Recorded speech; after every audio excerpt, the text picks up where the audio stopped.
ইসমাইল ছুরির নিচে যাওয়ার জন্য বাবারে বলতেছে, বাবা তাড়াতাড়ি আমার জবাই দাও।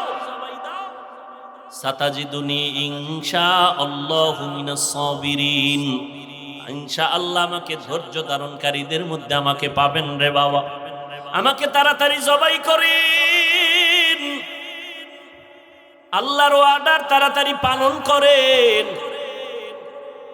এর নাম হলো আল্লাহর কাছে নিজেকে বিলীন করে দেওয়া। ওরে নবীর উম্মতেরা, আল্লাহ পাক রব্বুল আলামিন পঞ্চম পরীক্ষা নিবেন ফলের ঘাটতি বানিয়ে। এখানে ইমাম শাফিঈ বলেন সন্তান দিয়ে আল্লাহ নিয়ে যাবেন। সন্তান হলো মা বাবার ফল। মহিলাদেরকে আল্লাহ কোরআনে বলছেন এরা ফসল উৎপাদনের ক্ষেত, আর ওই ক্ষেতের ফসল হলো সন্তান। ইন্নামা আমওয়ালুকুম ওয়া আওলাদুকুম ফিতনাহ।